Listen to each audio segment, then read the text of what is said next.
Bonjour, bienvenue dans Tickets Magazine numéro 2. Nous avons le plaisir de vous présenter une nouvelle série de reportages que nous avons préparés à votre attention. Et sans plus tarder, nous commençons tout de suite avec Genève pour découvrir ses transports. Genève, ses transports entre volonté et désillusion.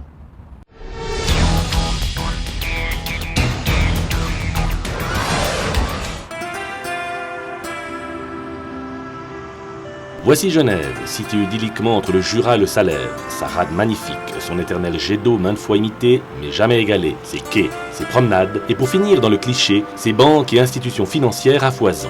Genève, c'est aussi le 22e canton entré dans la Confédération suisse le 15 juin 1815.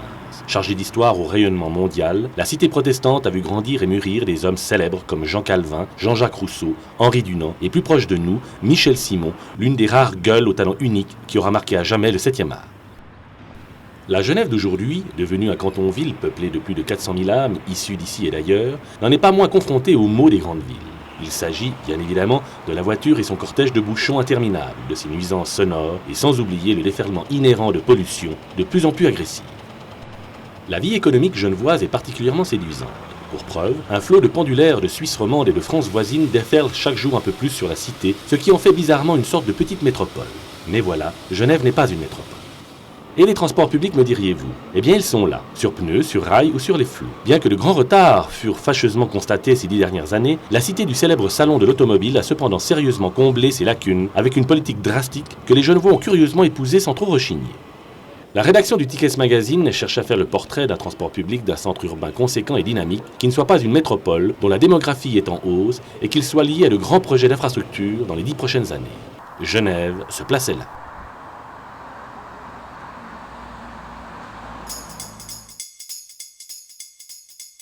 Avant de parler de transport en commun d'aujourd'hui, promenons-nous un court instant encore dans l'histoire des tramways genevois.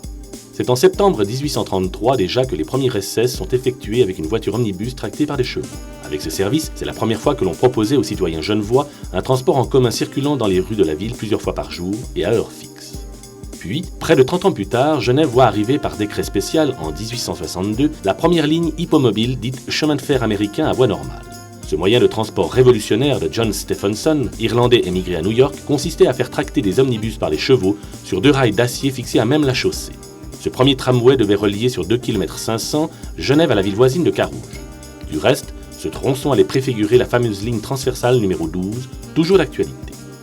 Depuis cette grande première européenne, rien n'allait arrêter le développement de ce nouveau transport en commun. Après la traction hippomobile, c'est au tour de la vapeur de prendre le relais. Enfin, en 1894, l'électricité marqua un tournant décisif et définitif dans la traction des tramways. Avec la fin du XIXe siècle, plusieurs compagnies avaient vu le jour à Genève, notamment les tramways de Genève, puis les TS, tramways suisses, pour voir venir ensuite la VE, voie étroite, la compagnie qui créa le fameux grand réseau rural à voie métrique dont la toile s'étendait jusqu'en France voisine. Il eut enfin la GV, le Genève-Verrier, qui offrait notamment la correspondance avec le petit train du Salève. Cependant, en décembre 1900, ce fut la grande lessive. Tout ce petit monde se regroupa définitivement sous l'égide de la compagnie genevoise des tramways électriques, la CGT était née. Néanmoins, avec les ans et les revers brutaux de l'histoire du XXe siècle, le réseau des tramways genevois s'étiole de plus en plus pour ne voir survivre que la fameuse ligne 12, reliant toujours Carouge à Moelle-Sula. Bus et trolleybus ont pris le relais comme partout ailleurs. Il est important de rappeler ici que le réseau ferré genevois, près de 120 km, était devenu quasi obsolète et avec les ans, il aurait fallu consentir à de grands investissements publics afin de le reconstruire.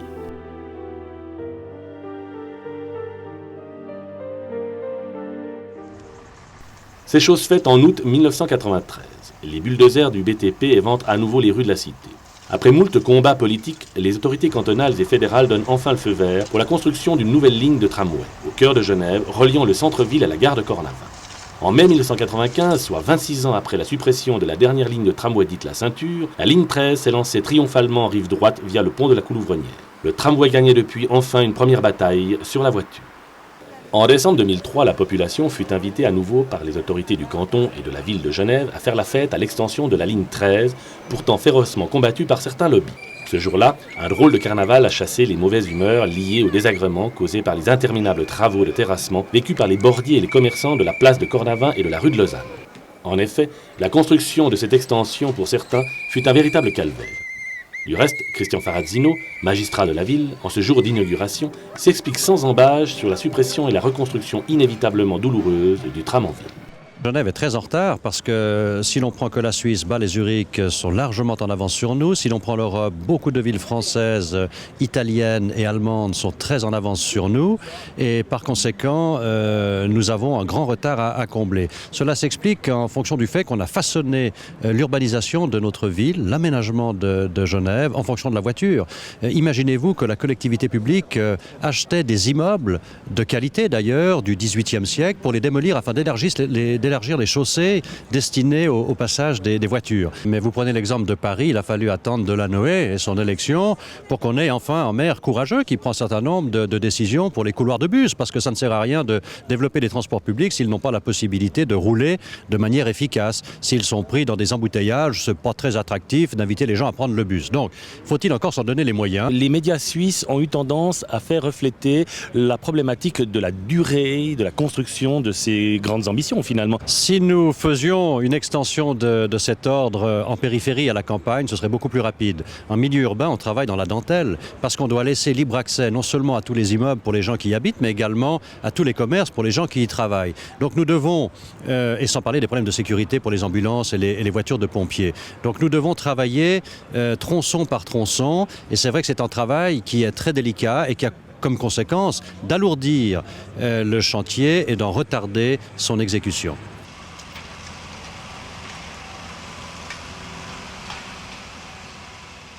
Finalement, le tram sera réintroduit non seulement là où il passait autrefois, mais prendra ces prochaines années aussi l'initiative d'aller dans les faubourgs modernes comme Meyrin, commune populaire de 19 548 habitants, située à plus de 10 km au nord du canton. Plus à l'ouest de la ville, les travaux vont monter en ce qui concerne la construction de la ligne 17. Ce tram, quant à lui, desservira dès décembre 2004 une zone plus industrielle.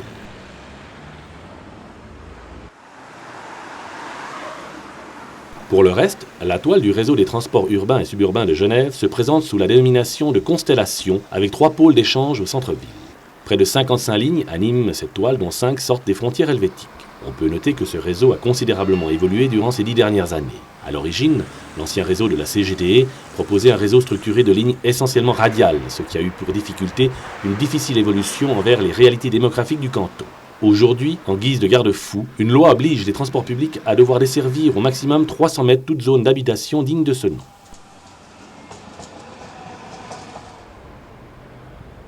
Voici le temple des transports publics genevois, le dépôt du Bachet-de-Pesais. Construit pour certains avec mégalomanie, financé par le contribuable, cet édifice ne manque pourtant pas de panache. Dessinés par les architectes Paul Marty et Walter Honner, les TPG ont pu prendre en 2 temps la possession de ces fastueux locaux. D'abord en 1988 pour ce qui concerne la maintenance et les ateliers principaux, et en 1992 pour l'installation du siège de l'entreprise. Aujourd'hui, travaillent plus de 100 personnes aux étages administratifs. Plus bas dans les sous-sols, en plus du centre de maintenance, est installé les places de stationnement des autobus articulés et des trams. Ce sont près de 830 chauffeurs et traminots qui pilotent aujourd'hui les 350 véhicules que forment le parc roulant des TPG. Ces véhicules sont répartis comme suit: 46 tramways, 73 trolleybus et 231 autobus. L'entreprise attend d'ici 2005 l'arrivée d'une nouvelle série de 21 trams bidirectionnels appelés City Runner, commandés selon un cahier des charges précis au constructeur canadien Bombardier. 2 exemplaires loués à la ville polonaise de Łódź circulent déjà sur la ligne 13. Enfin, pour parer à cette nouvelle acquisition, un certain nombre de pistes de stationnement ont dû être aménagées en faisceaux de garage pour la circonstance. Nous voici maintenant au niveau des coursives d'essai et des ateliers principaux, une véritable cathédrale. Il est surprenant de constater un silence quasi monacal dans cette immensité de 13 000 m² où travaillent pourtant 300 collaborateurs répartis dans de multiples corps de métier. Par ailleurs, pour ceux qui se déplacent souvent dans cet espace, des vélos sont mis à disposition. Toujours est-il qu'ici défilent tous les jours bus, trolleys et trams afin d'y être réparés suite aux outrages du temps, aux accidents et malheureusement depuis quelques années déjà, aux déprédations de plus en plus fréquentes. Profitant du passage aux ateliers d'Éric Grasset, directeur général adjoint, nous avons voulu savoir ce qui a fondamentalement changé ces dernières années dans l'exercice d'un opérateur comme celui des TPG. C'est quand même la renaissance du réseau tram, puisqu'en 1995, la ligne 13 était mise en service. Donc l'extension du réseau tram se fait par à-coup malheureusement. On aimerait bien que ça se fasse en continu, on aimerait bien mettre en service 2 km par année. Mais avec les structures ou les autorisations fédérales, les travaux, malheureusement il y a eu des à-coups. Mais pour l'instant on est dans un bon rythme, donc on met régulièrement en service du réseau tram. Et c'est le principal renouveau de ces 10 dernières années. On est conscient que le chantier n'est pas la meilleure chose pour améliorer l'image du tram. Et malheureusement, on parle souvent, on est obligé de parler de chantier du tram avant de parler de sa mise en exploitation. Donc il est vrai, quand on voit que nos voisins lyonnais ont fait 18 km de tram en 2 ans, ça nous fait un peu rêver. Mais les méthodes ne sont pas les mêmes. Les pouvoirs publics vous ont demandé à ce qu'on puisse arriver à une augmentation de 20% d'ici 2006. Quels seront peut-être vos moyens pour accéder à ces 20%? C'est une expansion qui est raisonnable, donc on l'a validée avant qu'elle soit quand même proposée au Grand Conseil. Le moyen principal, c'est de nouveau le tram. Donc dans notre contrat de prestation, on a aussi fixé des limites de mise en exploitation du réseau tram. Donc on compte beaucoup, par exemple, sur une mise en exploitation d'une première tranche sur la branche Mer 1. Par exemple, du tram de Cornavin à Servette devrait être mis en service à fin 2006. Et autrement, il y a le renforcement des lignes, il y a aussi l'augmentation de capacité des véhicules. On aura de moins en moins de lignes avec des véhicules à 70 places, mais de plus en plus avec 110 places. Et on arrive avec des véhicules de capacité de 140 places, les mégabus ou les mégatrolleybus. Nous sommes dans un stade où nos véhicules se suivent tellement souvent qu'on a intérêt à augmenter la capacité des véhicules plutôt que le nombre de véhicules. Nous avons préparé une petite enquête préparatoire pour préparer cette émission. Et parmi les choses qui sont sorties, c'est que notre échantillonnage de la population a peu ressenti finalement ces derniers temps la communication externe, soit d'Uniréseau, soit de TPG. Je dirais que d'abord, vous faites bien de dire que tout ce qui est tarification, c'est Uniréseau et pas TPG. Depuis peu. Oui, mais c'est quand même Uniréseau. Il y a certains élus ne le savent pas encore, donc c'est important de le dire. C'est aussi important de dire que c'est de notre compétence quand même, la gestion d'Uniréseau. Donc il est vrai qu'au niveau de la communication, on a mis en place une structure en 2003 qui se renforce et qui devra être beaucoup plus présente pour bien faire d'abord connaître les différences entre Uniréseau qui correspond à un service, elle est TPG. Et ensuite, c'est clair que c'est ce qu'on a vu par rapport aux titres de transport et au non-rabais AVS, c'est des enseignements dont nous devons tenir compte pour l'avenir. Aujourd'hui, dans les transports publics, la mode est à la sous-traitance. Genève n'y fait pas exception. D'après la loi en vigueur, les volumes d'activité cédés à la sous-traitance ne doivent pas excéder les 10% du montant des charges totales de l'exploitation générale du réseau. Par ailleurs, dans cette affaire, les TPG ne souhaitent pas à ce que ce chiffre augmente. Cependant, certains partis politiques du législatif genevois souhaiteraient bien voir augmenter à 25% la part de cession à la sous-traitance. Il y a anguille sous roche afin de faire ressurgir le vieux débat de la privatisation, que cela ne nous étonnerait pas. C'est un mal nécessaire, aujourd'hui, de sous-traiter des lignes de bus? Je pense que pour tout ce qui est lignes provisoires ou des petites lignes avec des véhicules que nous n'avons pas, comme les minibus, c'est un complément que je n'appellerais pas un mal nécessaire, mais c'est vraiment un complément à notre structure où on est incomparable par rapport à des gros véhicules et de plus en plus gros véhicules. Donc on a quand même plusieurs lignes avec ce qu'on appelle des minibus et maintenant des macrobus, enfin des microbus même, ou des nanobus. Là, on n'évitera jamais la sous-traitance. Naturellement, du côté des sous-traitants, on voit les choses autrement et pour cause. Bref, portrait croisé entre Jean-Pierre Beck et le jeune directeur Andreas Thalmann, patron de 2 entreprises de transport en commun privées de la place genevoise. Que dit ce cahier des charges? Les grandes lignes, c'est la qualité, la propreté et la sécurité. Ça, c'est la grande ligne des cahiers des charges. Donc la qualité du transport et des hommes, la propreté vestimentaire et la propreté des véhicules. La nouvelle direction d'exploitation qui est en place depuis 2002 a fait un très gros travail dans ce sens. Je crois que ça, on peut dire que par le passé, les délais entre l'adjudication formelle et le début d'exploitation étaient un petit peu trop courts. Ça va en s'améliorant. C'est clair qu'on travaille aujourd'hui à l'heure des flux tendus, où on voit un véhicule comme celui-ci, depuis l'instant où on le commande et jusqu'à sa livraison, il peut se passer à peu près 8 mois. Donc bien évidemment, pour une société à qui on donnerait une ligne, il faudrait qu'elle puisse bénéficier d'un délai à peu près équivalent pour pouvoir mettre en place ces structures de véhicules et de personnel. Nous sommes des transporteurs, enfin pour mon cas. Donc nous sommes déjà dans l'exigence professionnelle de la qualité. Donc c'est un niveau que nous avons obligatoirement pour pouvoir survivre. Autrement, vous ne pouvez pas continuer à fonctionner. Il n'y a aucun transport public qui est je dirais, rentable en soi. Maintenant, au niveau de la qualité de service, je crois que c'est au niveau des précautions qui sont définies dans le cahier des charges, à savoir typiquement c'est le respect des dispositions légales en matière de temps de conduite, ça c'est évidemment une chose fondamentale, et puis bien évidemment au niveau de l'entretien des véhicules, donc ça il faut bien savoir que tous les sous-traitants sont soumis aux mêmes règles que les TPG, donc c'est des contrôles qui sont faits par l'Office fédéral des transports de nos véhicules au même titre que ceux des TPG, donc il n'y a pas de passe-droit. Comment ça se passe l'entente avec vos collègues? Est-ce qu'il y a une concurrence acharnée? Non, c'est fair play, c'est sportif. Hein, oui, tout à fait. C'est le jeu de la société. On répond à nos missions. Soit on est pris, soit on n'est pas pris. Je dirais on s'intéresse au marché dans la capacité des moyens qu'on a à les gérer. Donc je pense que ça peut pas aller beaucoup au-delà de ce qu'on a actuellement. Mais au niveau des appels d'offres, la concurrence fonctionne tout à fait. Je pense en tout cas, si c'est le souhait de mettre en concurrence les entreprises, il n'y a absolument aucune entente entre entreprises pour se partager les secteurs. C'est une vraie concurrence et ma foi, on fait des offres en fonction de ses capacités du moment, de ses moyens financiers et puis on essaye d'être les meilleurs. Si vous prenez la soumission, vous vous mettez aux exigences. Autrement, vous ne prenez pas la soumission. Il y a certaines lignes qui sont effectivement des lignes à l'essai, où les TPG mettent en place une nouvelle prestation pour une durée encore indéterminée. Ça, c'est une partie des prestations.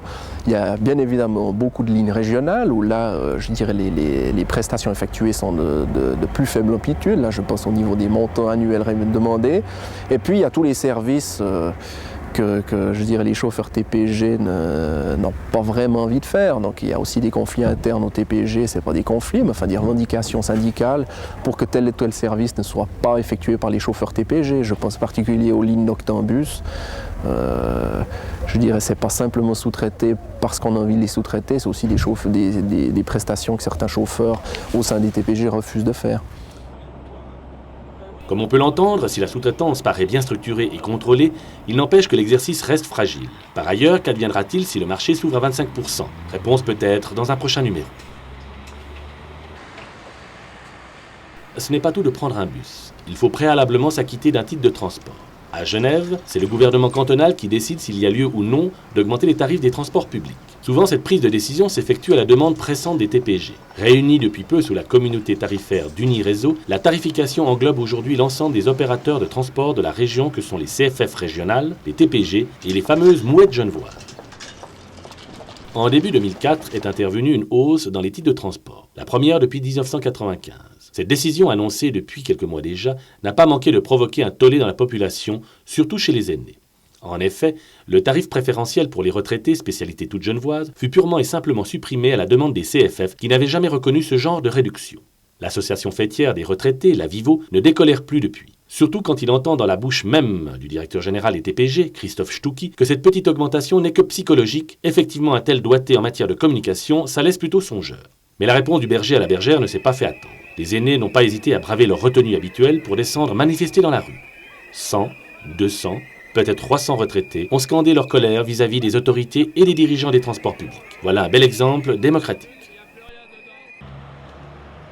De l'autre côté de la frontière, les élus de la communauté des communes de l'agglomération alsacienne ont choisi dernièrement pour l'exploitation de son réseau TAC un consortium franco-suisse. En effet, Exit le groupe Keolis, c'est finalement une société du groupe RATP International et des TPG France, succursale des transports publics genevois, qui a raflé la mise.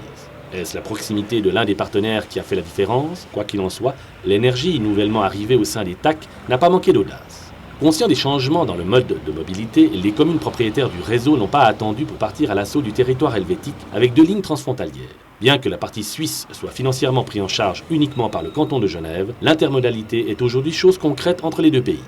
Pierre Bracard, directeur de la TAC, confirme les besoins de cette intermodalité. La première étape de ce développement au 1er septembre 2003, 1er septembre dernier, a été effectivement le prolongement de 2 lignes du réseau en territoire genevois, non pas pour conquérir Genève bien entendu, mais pour trouver sur ce territoire frontalier des zones de correspondance beaucoup plus confortables, plus sécures, facilitant et on l'espère, portant le développement de la fréquentation de ces services, sachant qu'aujourd'hui 60 000 déplacements ont lieu tous les jours entre l'agglomération annemassienne et le canton de Genève, déplacements motorisés, déplacements en automobile aujourd'hui, et que sur ces 60 000 déplacements, jusque récemment, la part des transports en commun était de un peu plus d'1%. De Genève, je crois qu'on a un enjeu important qui est de créer des pôles d'échange efficaces. Il est vraisemblablement assez inutile d'aller doubler une offre du canton de Genève, une offre assurée par Uniréseau, doubler sur son propre territoire une offre qui est déjà forte. On a vraisemblablement plutôt intérêt à renforcer encore les points de correspondance, à les rendre encore plus performants, confortables, efficaces. Permettez-moi mon insistement, à quand la ligne 12 repart en direction d'Annemasse? Ce sont des projets qui sont en cours de réflexion, en cours d'étude. Les projets, les études d'opportunité vont reprendre vraisemblablement dans l'année, lancées par la communauté de communes de l'agglomération annemassienne. Il est certain que sa disparition est aujourd'hui vécue comme une erreur. Et que chacun aujourd'hui a le souhait de voir revivre une liaison forte parallèlement au CEVA et qui lui aussi est dans les cartons. Le flot de voitures s'est considérablement développé bien au-delà des centres urbains. Le va-et-vient quotidien des pendulaires paralyse chaque jour un peu plus les rocades, les artères et autres. Pour les pouvoirs publics, il faut marteler sans cesse que d'autres possibilités de déplacement existent. Il faut changer les habitudes, mais aussi équilibrer les modes de transport sans faire de chasse aux sorcières. Les politiques l'ont bien compris. L'arc lémanique est devenu aujourd'hui une poudrière en matière de transport privé. Les bourgs et villages de transit sont asphyxiés. Les autoroutes congestionnées commencent à prendre de l'âge et des réfections de grande ampleur s'annoncent. Les bouchons sont de plus en plus longs.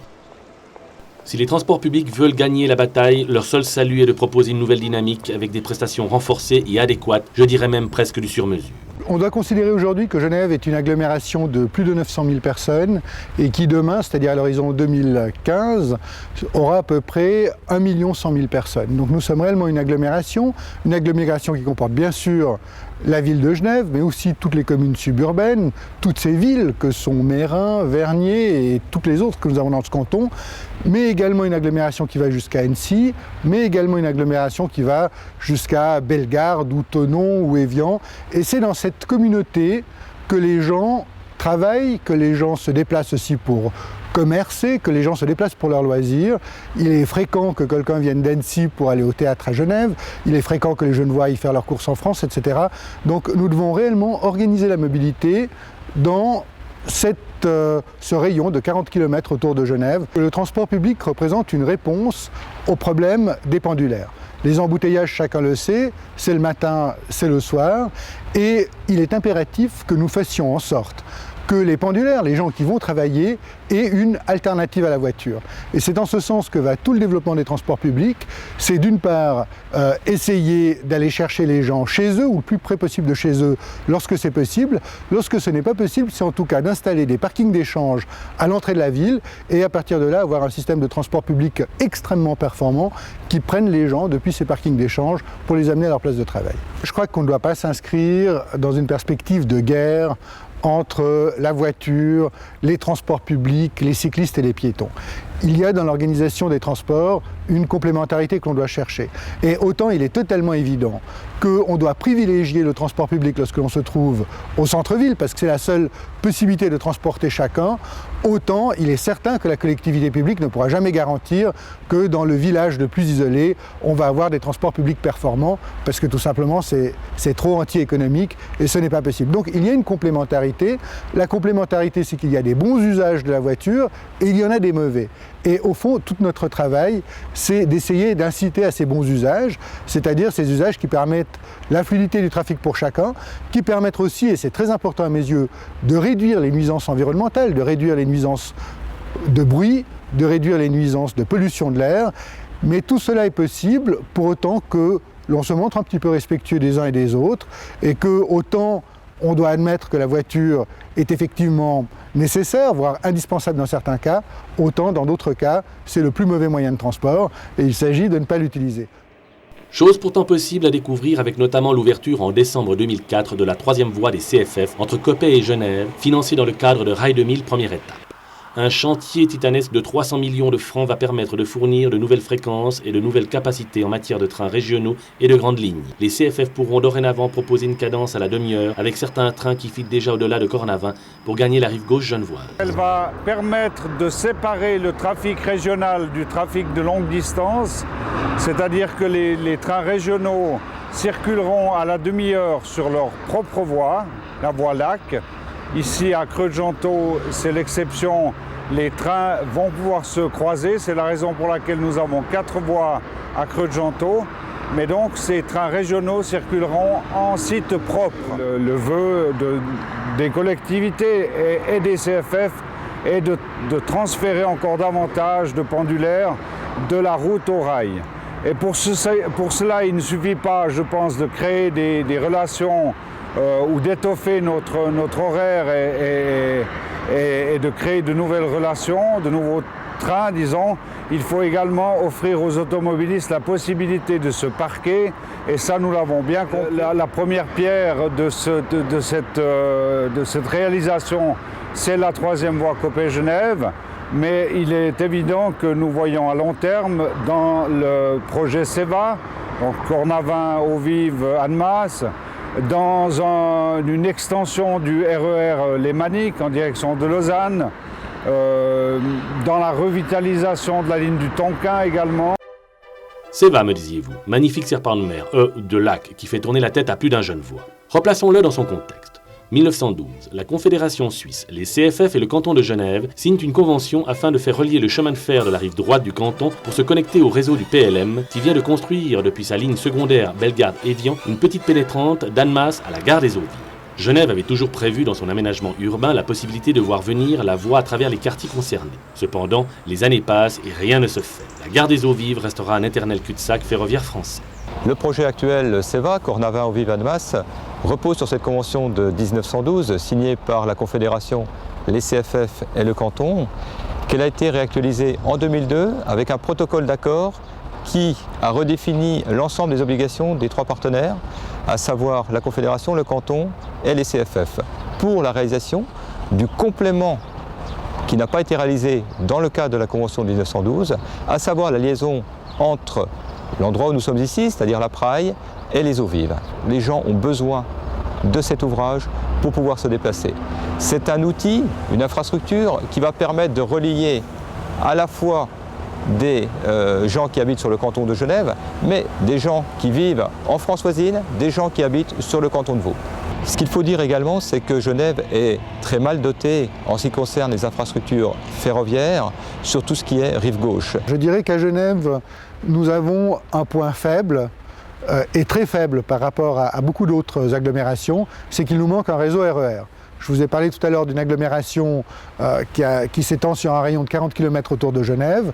Cette agglomération est mal desservie par un réseau ferroviaire. Du côté suisse, cela va, et du côté français, c'est véritablement catastrophique. Il nous manque toute une série de connexions. Et là, nous avons un grand projet qui est de viser à 1 milliard de francs et qui est la réalisation, c'est une liaison Cornavin Eaux-Vives Annemasse qui traverse la ville de Genève et qui permettra de mettre en connexion le réseau français et le réseau suisse. Les lobbies du rail font malheureusement défaut en Suisse romande et la concrétisation de ce grand projet peine à prendre corps, surtout en ces périodes de disette fédérale. Pourtant, la Confédération s'est engagée à respecter la dite convention. Quelques députés de tous bords politiques se sont chargés à lui rappeler ces jours-ci en manifestant justement à la gare des Eaux-Vives. Genève est prête pour le premier coup de pioche. Voilà déjà quelque temps que le canton a voté à l'unanimité sa quote-part par un crédit de 400 millions de francs sur les 950 annoncés au projet. Mais voilà, la Confédération ne sait plus où puiser dans ses caisses pour honorer son engagement. À chaque jour, son coup de théâtre, courrier, déplacement à Berne des membres du Conseil d'État genevois, tout est bon pour marteler sans relâche au gouvernement suisse que le projet du raccordement ferroviaire est un urgent besoin pour la ville si elle ne veut pas basculer dans l'asphyxie totale. À ce jour, autant dire que le feuilleton CEVA est loin d'être terminé et c'est pourquoi nous y reviendrons plus en détail dans une prochaine édition.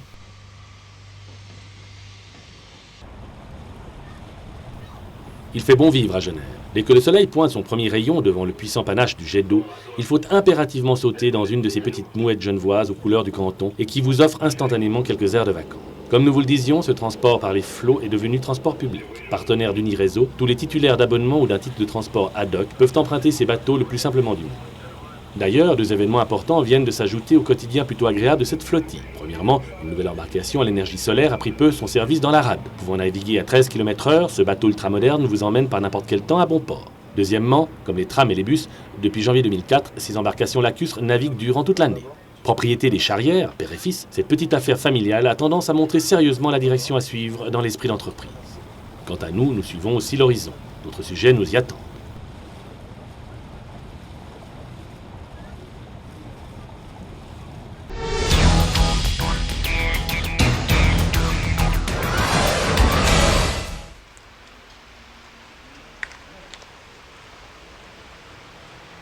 En guise de carte postale, arrêtons-nous quelques instants dans les vallons balois pour approcher un petit chemin de fer pas tout à fait comme les autres. C'est un secret pour personne. La Suisse est bien le paradis des petits trains colorés, et en voici un qui ne manque pas de piquant. Le Liestal-Waldenburg.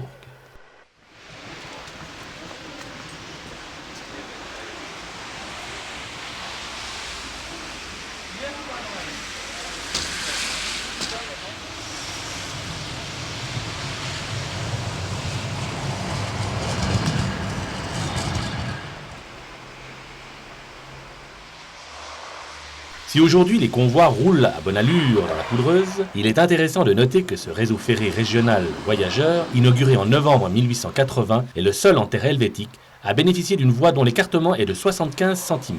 Seuls les chemins de fer forestiers peuvent bénéficier du 60 cm. Mais pourquoi donc 75 cm?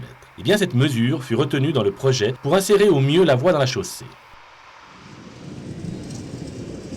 Cependant, au moment des premières réflexions, en 1912 déjà, concernant l'électrification de la ligne, la mise en configuration métrique du réseau s'imposait fortement.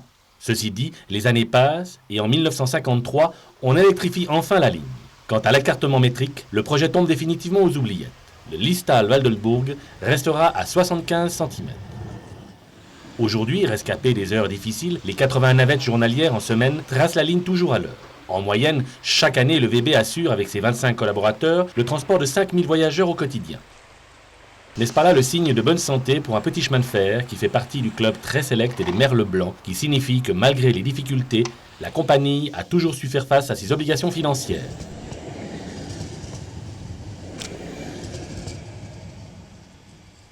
Je vous propose maintenant de nous rendre à Bruxelles, plus exactement à la gare de Bruxelles-Nord, où nous y attend Guy Fuchs, 31 ans, agent du mouvement. Il a accepté pendant toute une journée qu'on puisse le suivre avec la caméra dans ses tâches quotidiennes. Voici Guy Fuchs, chef de gare à la gare du Nord de Bruxelles.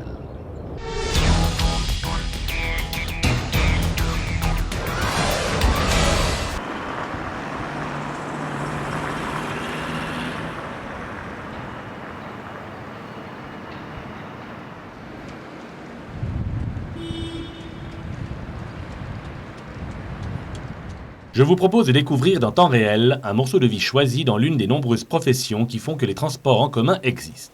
Aujourd'hui, nous allons à la rencontre de Guy Fuchs, agent du mouvement SNCB à la gare de Bruxelles-Nord. Comme il se doit, cette rubrique reste brute, sans commentaire et dans la chronologie du temps.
Genk.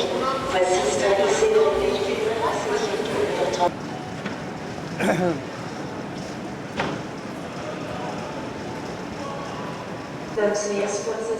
Donc vous avez un train dans Saint-Pierre à 10h avant la dans Saint-Pierre à 10h38. Là, voilà, c'est ça.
J'écoute. Oui, tu pourrais te présenter au bloc de signalisation. Merci. Bien compris, terminé.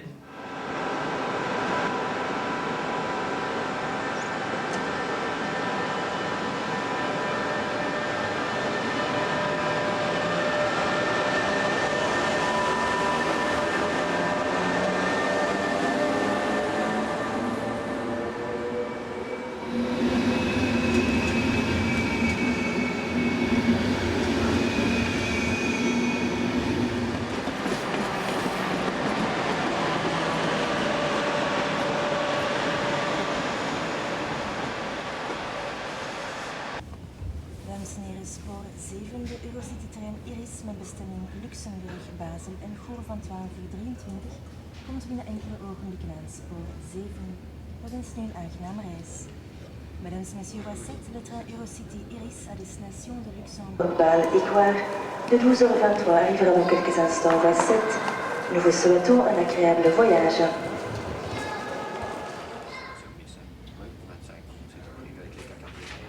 Malheureusement, oui, moi j'ai fait une copie, mais c'est dans mon rapport.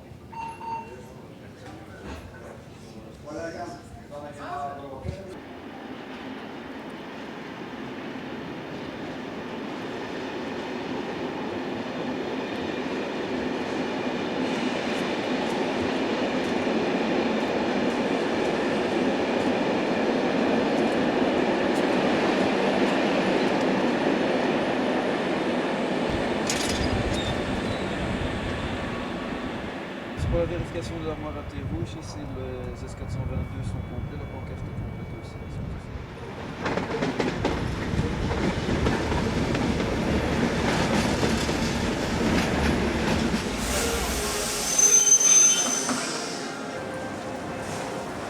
Pas du CFF.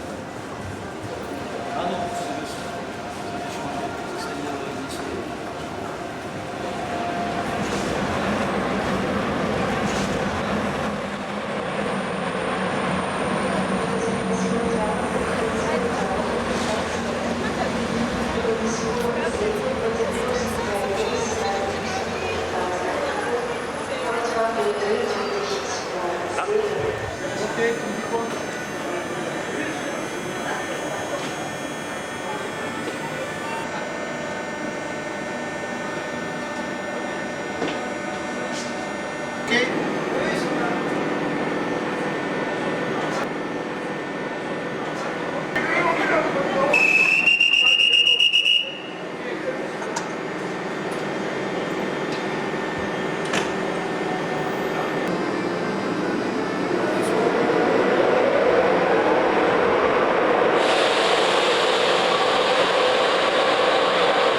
Voilà plus de 20 ans que le président de la République, François Mitterrand, inaugurait le premier TGV entre Paris et Lyon. Depuis, quantité de TGV sillonnent l'Hexagone. Je vous propose de découvrir maintenant un reportage sur l'intimité du TGV et de toute la sécurité inhérente. Voici pour vous maintenant TGV 300 km/h au quotidien.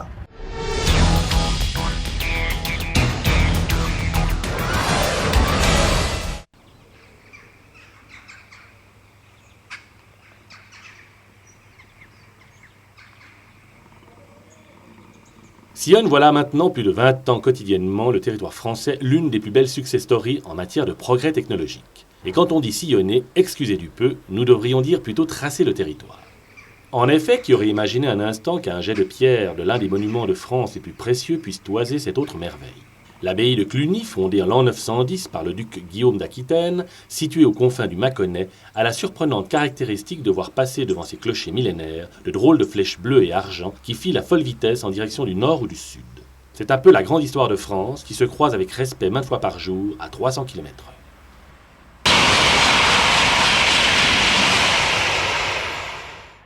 En 1937, la France nationalisait enfin les quelques dernières grandes compagnies ferroviaires de l'Hexagone, toutes au bord de l'abîme, sous l'unique enseigne de Société nationale des chemins de fer français, la SNCF.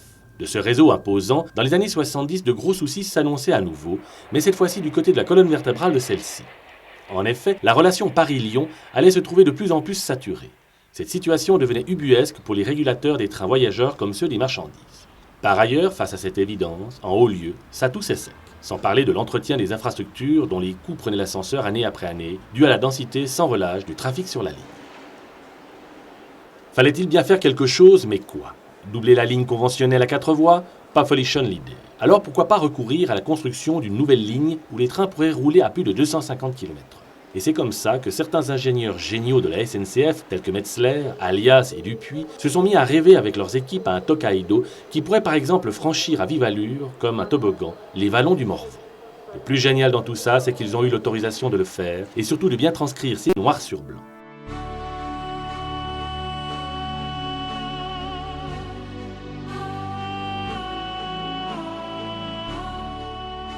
En 1966, le projet C03, terme confidentiel d'une vaste étude d'une ligne à grande vitesse communément appelée LGV, était en marche. En 1969, la direction de la SNCF remet au pouvoir public le fameux dossier C03 et passe commande de 2 prototypes de rames TGV aux usines Alstom de Belfort. Et déjà en mars 1972 sort triomphalement des ateliers le premier prototype TGV 001. Cette dernière, à traction turbine à gaz, fera tous ses essais sur la ligne latérale des Landes. La 002, quant à elle, ne sera jamais fabriquée. Aujourd'hui encore, la motrice de la 001 pose fièrement à Bicham face à l'autoroute A4. Une présence, comme pour souligner taquinement au petit bolide, que d'autres modes de transport plus écologiques, plus rapides et plus sécurisants existent en France.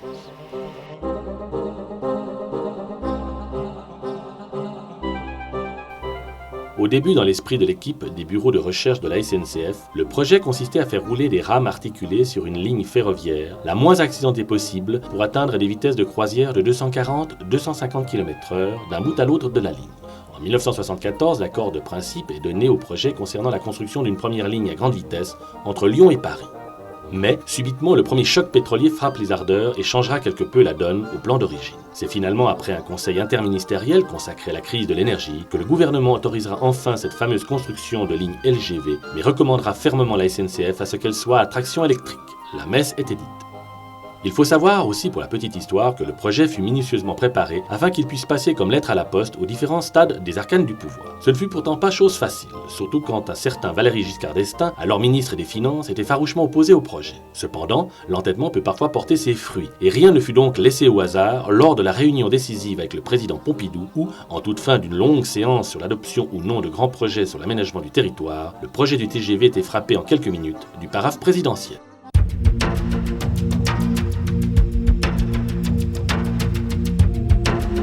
409 km de lignes LGV ne se construisent pas comme ça. Une direction spécifique à part entière fut mise en place pour cette gigantesque construction ferroviaire. Cette instance allait diriger l'œuvre dans son ensemble pour le compte de la direction de la SNCF. Préparer les enquêtes, acquérir les terrains, lancer les appels d'offres auprès des entreprises du BTP, passer les adjudications à ces derniers, assurer la maîtrise des travaux, surveiller les comptes, s'attacher à ce que socialement tout soit en règle, bref, une gigantesque entreprise d'État. Il est vrai que depuis plus d'un siècle déjà, pareille construction ferroviaire ne s'était plus vécue.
Donc, premier coup de pioche, si j'ose dire, en décembre 1976.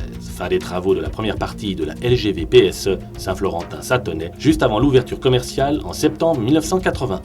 Quant à la première rame articulée électrique, c'est à nouveau du côté de Alstom à Belfort en juillet 1978 que cette dernière est présentée à la presse. Tout habillé d'orange, ce nouveau train rapide fait sensation partout où il passe. Tout le monde en parle, c'est le principal sujet de conversation dans l'Hexagone. La révolution passe à nouveau par la France et c'est non sans fierté que le nouveau président de la République, François Mitterrand, inaugure le 27 septembre 1981 le train le plus véloce du monde, 260 km/h, et qui surtout changera profondément les habitudes de déplacement de tout un pays, puisque sous la volonté tenace des dirigeants de la SNCF d'alors, il devait être impérativement accessible à tous.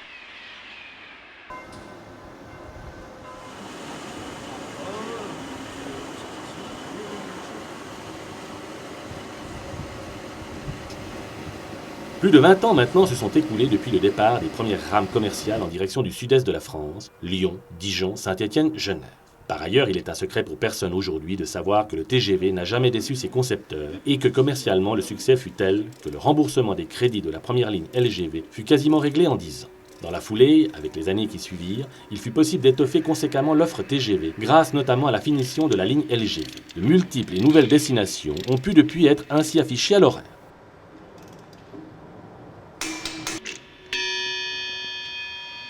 Le TGV est un train comme les autres qui exige des soins très attentionnés, la sécurité avant tout. Devons-nous rappeler qu'aujourd'hui, ceux-ci roulent quotidiennement à 300 km/h entre Paris et Marseille. Les 146 rames, dont 60 duplex, que compte aujourd'hui le parc du Sud-Est, ne sont pas là aussi, une mince affaire à gérer. C'est pourquoi nous avons souhaité d'aller derrière la vitrine éclatante qu'est le TGV, afin de faire connaissance de deux lieux bien distincts, essentiels et inconnus du grand public, que sont les établissements de maintenance des TGV, situés à Villeneuve-Saint-Georges et Paris-Conflans. Les deux sites ont des responsabilités bien précises dans la maintenance des véhicules.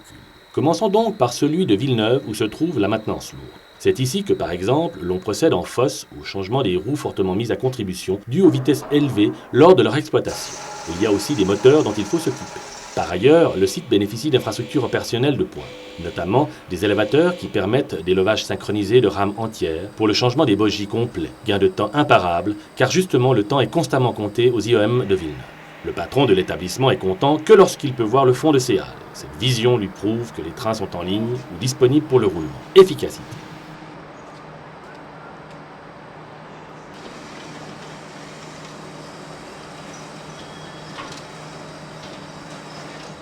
À Villeneuve, plus de 1200 collaborateurs sont chaque jour au chevet des trains mythiques, nuit et jour, 365 jours sur 365. D'une manière ou d'une autre, tous les 37 jours, les TGV doivent impérativement passer en visite à Villeneuve-Saint-Jean.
Depuis peu, le site s'est vu inaugurer une nouvelle halle de maintenance. L'ambiance ici est plus feutrée. On procède à la rénovation des habillages intérieurs des voitures première et deuxième classe. Ici comme ailleurs, l'on ressent aussi cruellement les fortes tendances à la hausse concernant les déprédations. Mais avant de quitter Villeneuve et au détour d'une ancienne halle, quelle ne fut pas notre surprise quand, sous nos yeux ébahis, de drôles de vétérans témoins d'un autre temps héroïque sommeiller à l'abri des regards indiscrets. Cette drôle de promiscuité avec les trains d'aujourd'hui ne manque pas de piquant.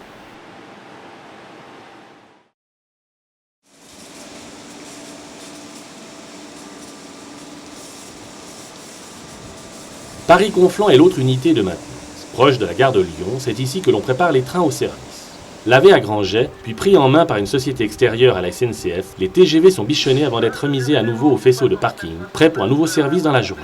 Du reste, un contrat de régularité stricte lie l'établissement de Conflans à la gare de Lyon, afin que les trains prévus à l'horaire par la direction Grande Ligne soient toujours disponibles 30 minutes avant chaque départ pour une nouvelle destination. Durant les opérations d'entretien, il n'est pas rare non plus qu'il faille procéder parfois à un changement d'une ampoule ou subvenir à une petite réparation. Les WC chimiques sont quant à eux vidangés tous les 72 heures, 60 pour les duplex. Néanmoins, tous les 5000 km, chaque rame passe par une inspection plus en détail. Cela commence sur le toit, où les pantographes et les conduits de haut voltage sont inspectés minutieusement. En fosse, sous les wagons, chaque bogie est scrutée. Chaque niveau d'huile des essieux est surveillé. Les essieux moteurs ne doivent souffrir d'aucune irrégularité. Le bas des caisses doit être rectiligne, car le ballast peut les altérer parfois. À 300 km/h, il n'y a jamais de cadeau.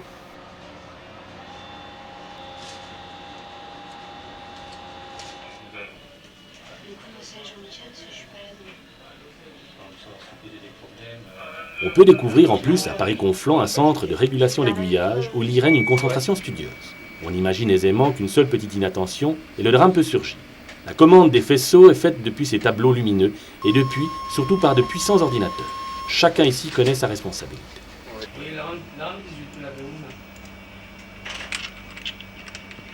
C'est aussi d'ici que les ordres partent aux jockeys, sympathiques sobriquets donnés aux conducteurs de rames TGV, qui gèrent les allers et retours des convois de l'établissement à la gare centrale. Ces conducteurs de manœuvre ne peuvent bien évidemment et en aucun cas s'élancer sur une quelconque voie de ligne.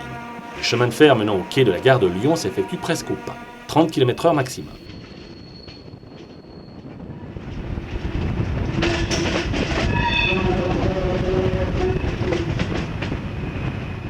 À l'arrivée au butoir et à l'opposé du convoi, le mécanicien confirmé pourra enfin prendre en main sa machine afin de la lancer à plein régime, selon bien évidemment son horaire affiché.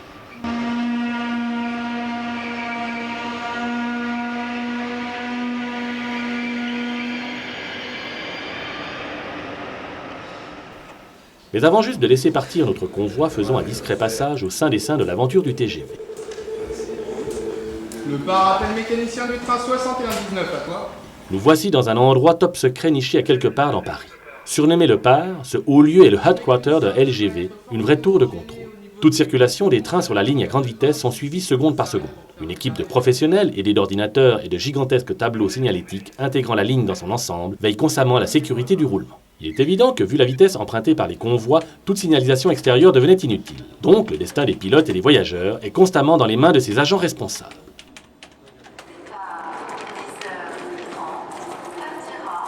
C'est l'heure, notre convoi est en marche pour Genève. 3h40 de voyage et le lac Léman est à portée de main. Par ailleurs, profitons de ce départ, car c'est peut-être bien la dernière fois que nous verrons sur le sud-est ces célèbres rames TGV PSE qui ont marqué à jamais d'une pierre orange la grande histoire du rail. En effet, après 20 ans de bons et loyaux services, ces rames tirent aujourd'hui leur révérence et regagnent une existence plus paisible sur la LGV du Nord. Cependant, pas de souci à se faire. De leur côté, les rames du TGV Réseau arrivent. Avec leur puissance incomparable, elles vont pouvoir même décoiffer plus d'un Suisse sur le tronçon Paris-Genève, via la ligne du Haut-Bugey. Enfin, on l'espère. Voilà, depuis le Jardin botanique de Genève, c'est terminé pour Tickets Magazine numéro 2. J'espère que vous avez passé un agréable moment en notre compagnie. Je souhaitais, pour terminer cette édition, faire référence au livre qui a permis de réaliser notamment notre dernier reportage. Il s'agit du Grand Livre du TGV, un livre signé Claude Soulier et Jean Tricoire, édité à La Vie du Rail. Je salue aussi nos confrères Tram qui nous ont permis de réaliser une mini-enquête que vous pouvez retrouver dans sa dernière édition. Il s'agit de Genève et ses transports. Voilà, tout est dit. Je vous retrouve, j'espère, très bientôt pour une nouvelle édition du Tickets Magazine. D'ici là, portez-vous bien. À bientôt.